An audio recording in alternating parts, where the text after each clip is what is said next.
Yesterday, I watched a movie that I just feel like it needs some attention. So this is another sort of unplanned, impromptu, off the cuff review. And today we're going to be talking about Olga O's Strange Story.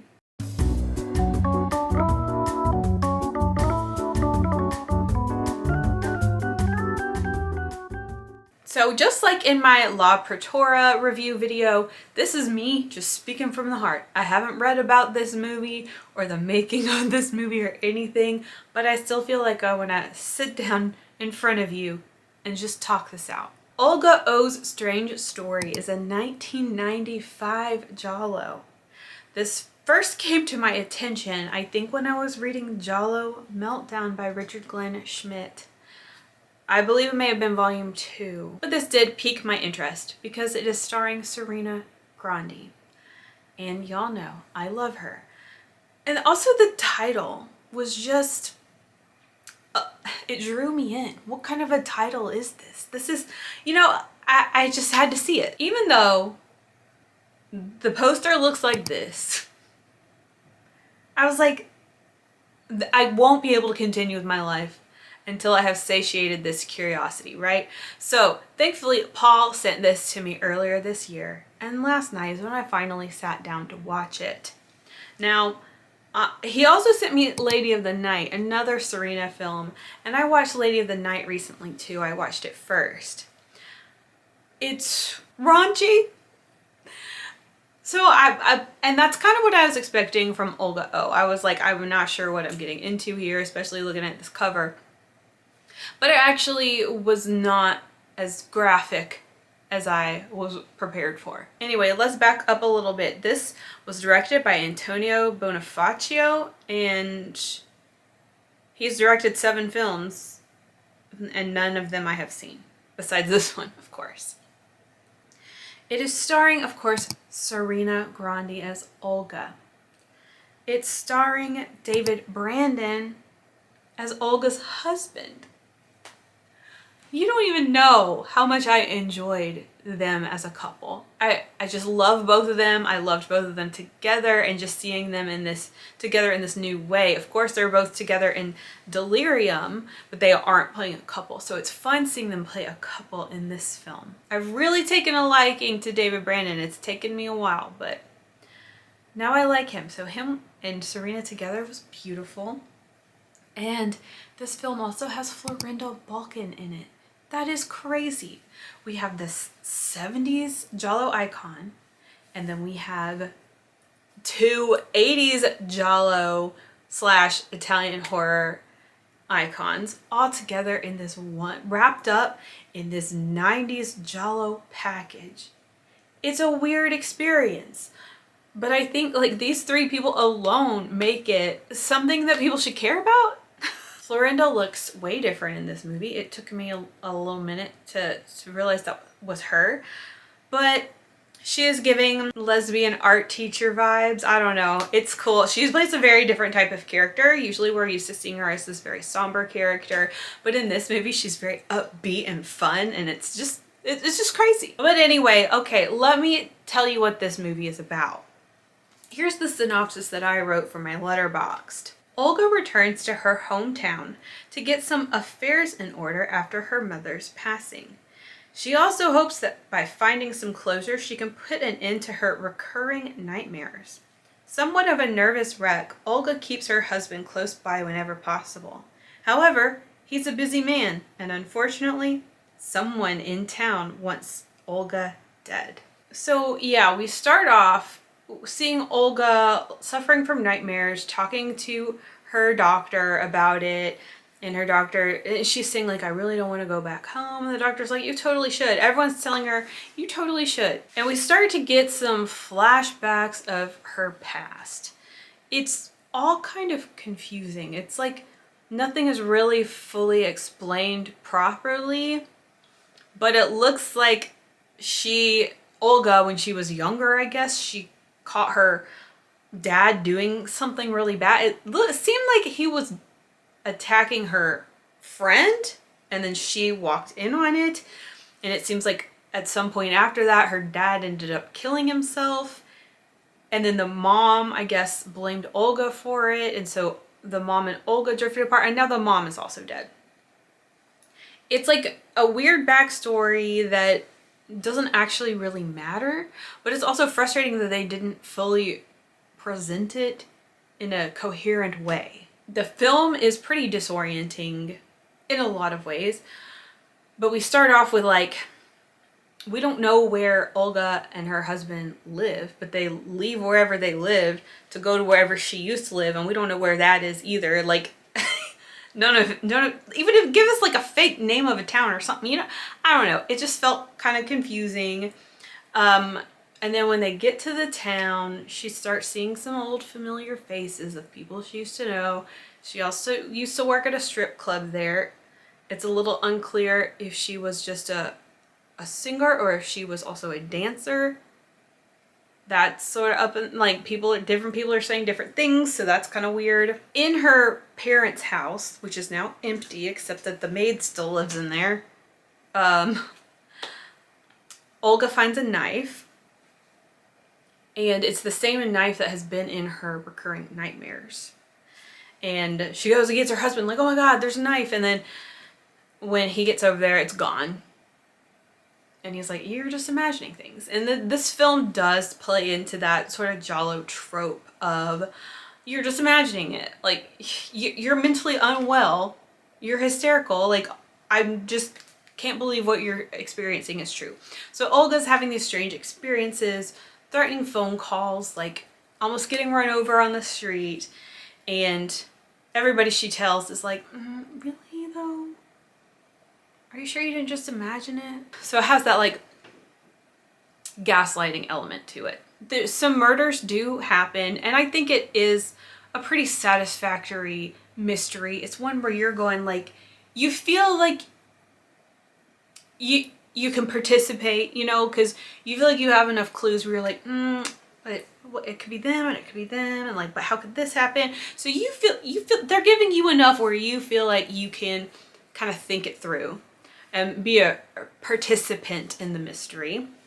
But it definitely is one of those weird mysteries that like, it's the kind of thing that just wouldn't happen in real life, basically. But aside from it being a murder mystery, there's a lot of erotic thriller elements, a lot of just drama. There's a lot of romance here, a lot of long love-making scenes. But none of it's even really that raunchy.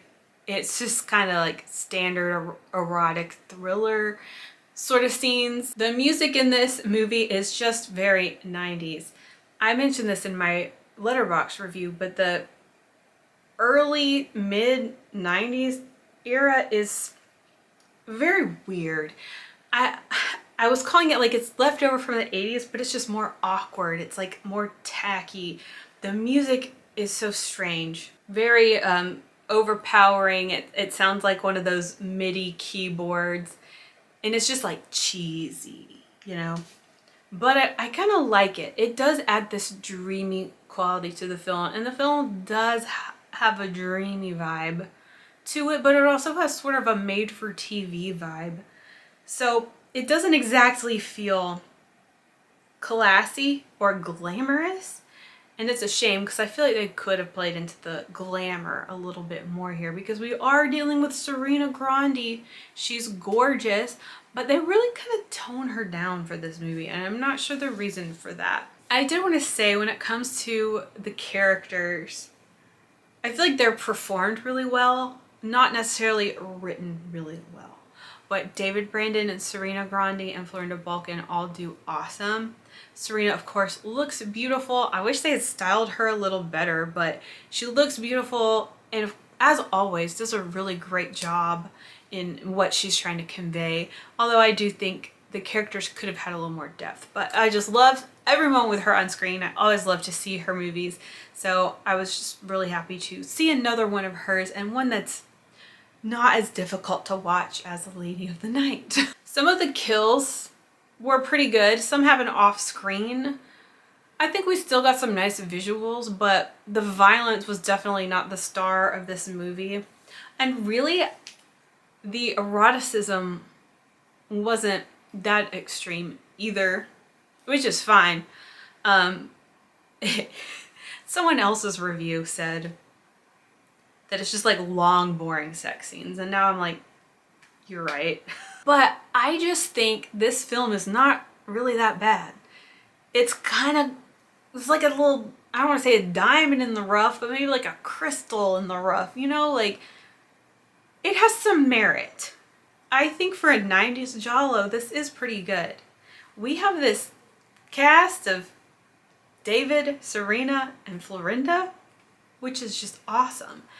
And this does follow the giallo formula. Like, it does fit in. It even has like a hooker bonfire, you know? For that matter, let me look at my giallo checklist. Childhood trauma, check. Gloves, straight razor, check. That hooker bonfire, someone almost getting run over, check. Threatening phone call, yes. Infidelity or promiscuity, yes. Lesbian couple or stereotypical gay man, yes. Smoking, yes. Tranquilizers, yes. Yeah, so as you can see, it does check a lot of those boxes. So the reveal at the end, I forgot to mention the reveal at the end. I'm not going to spoil it, but it actually did surprise me. And it was a fun surprise. I was like, okay, that's fun. You know, it was cool. And the film definitely was similar to another film, but I'm not going to tell you which one because I don't want to spoil it. So anyway, I hope that one day we can all easily access this movie. I think this film could easily be included in a forgotten gialli set. This is the freaking definition of a forgotten giallo, right? I mean, when I got on Letterboxd, there were only 8 reviews of this movie. 8. I'm not saying 800, I'm not saying 8,000, I'm saying 8. Like, I was the 9th. That is wild to me. So I think this film needs some love. You know, for the fans of these actors. Also, Ernesto Gastaldi had something to do with the writing of this movie. Not quite sure what, because I haven't read, but I did see his name in the credits. It's kind of good. Like, I was thinking I was going to be bored, or that it was just going to be pure smut. But it actually had, like, a story I was interested enough in following, a strange, dreamlike, slightly surreal quality about it, that just disorientation and the strange music. It's really an interesting experience. And even though it is a 90s giallo, which most people just throw right out, like, well, that doesn't even count because it's the 90s. I think there's something here, you know? So this film definitely needs some sort of a proper release. And that's part of why I just wanted to come and shine a little spotlight on it, because I don't even know if any YouTube reviews exist out there of this movie. But thank you so much to Richard from Doom Movie Thon, who wrote Jallo Meltdown, for shining a spotlight on this movie. This is one of those films that I feel like slightly protective over, because it's almost like I know it could have been better. And I can see the potential. Like, it deserved better. It didn't quite get there, but I can see the redeeming qualities of it. And I can almost see it being a much better film, like if certain things were done differently, or if it had more resources, or this or that, you know? So it's one that, like, I guess it has good bones. And yeah, it needs to be loved and protected. Yeah, I definitely call it like a mid-level, maybe a little. It's like mid, but because of its obscurity and its cast, it's like bumped up a little bit more. So let me know, have you seen this movie? Have you heard of it? Anyway, I hope you enjoyed this, because this was all over the place. Like, I didn't plan this at all. So, hope I made sense enough. Thank you for watching. Ciao for now.